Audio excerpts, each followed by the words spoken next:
Hello, good morning, students. My name is Stephanie Crespin Vera and I am your English teacher. Mi nombre es Stephanie Crespin Vera y yo soy su profesora de inglés. Welcome to our virtual class. Bienvenidos a nuestra clase virtual correspondiente a la quinta semana del segundo quimestre, miércoles 18 de noviembre del 2020. Today we are going to learn in have or have to. El día de hoy vamos a aprender cómo utilizar y cuándo utilizar have o have to. Vamos a aprender la diferencia.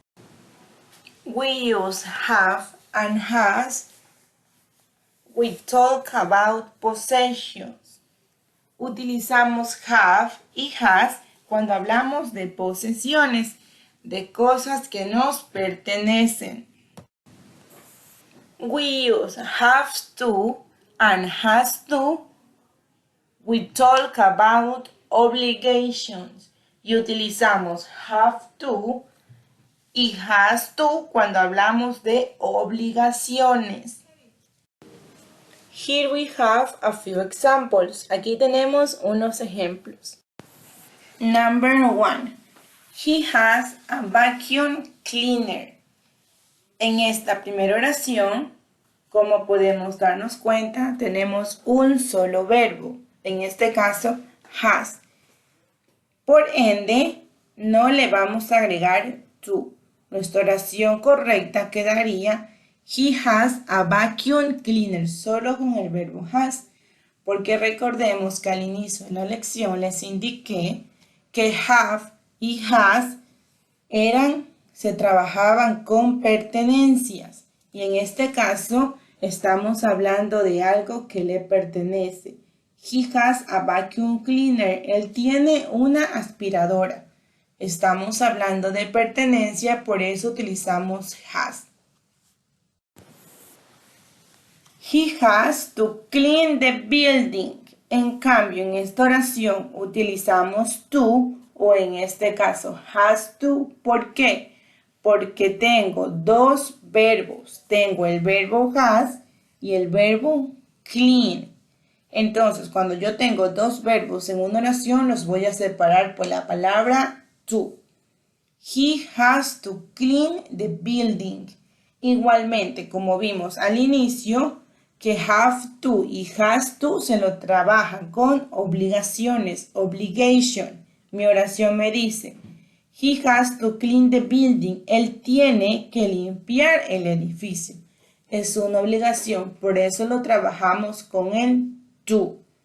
Cuando estamos hablando de posesiones, solo trabajamos con have o con has.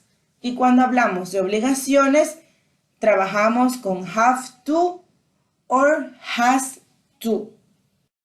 Number 2, ejemplo número 2. You have a clinic.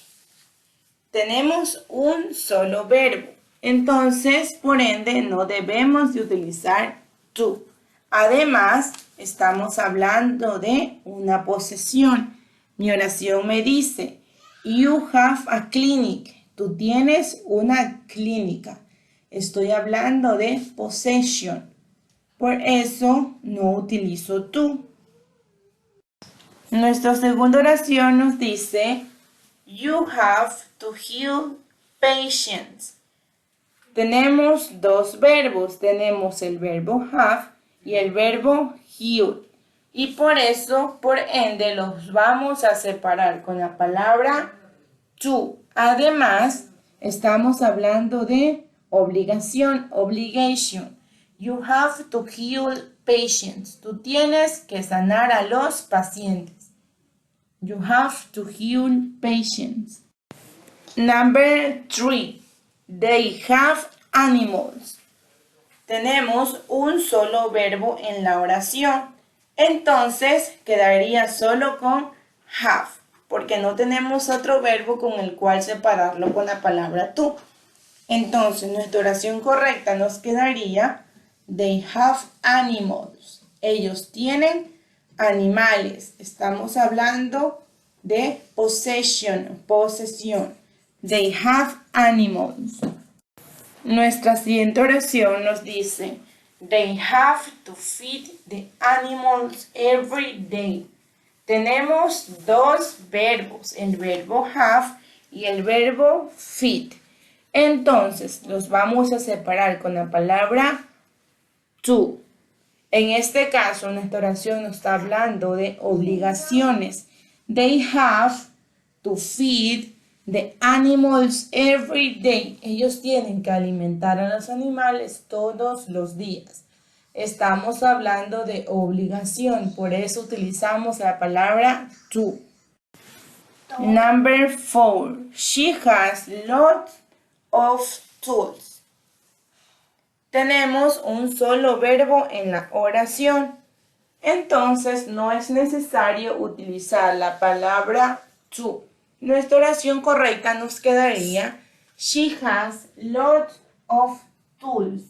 Ella tiene muchas herramientas. Estamos hablando de possession, de posesión. Ella tiene. En nuestra última oración nos dice She has to repair things. Tenemos dos verbos en esta oración.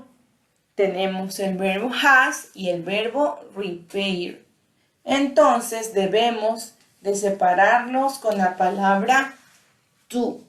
Y nuestra oración correcta nos quedaría She has to repair things. Ella tiene que reparar cosas. En este caso estamos hablando de obligación. Obligation. Ella tiene que reparar cosas. Obligation. Y hasta aquí ha llegado nuestra clase del día de hoy. Espero que hayas prestado atención y que hayas tomado los apuntes necesarios. Nos vemos en nuestra siguiente clase. Bye. Have a nice day.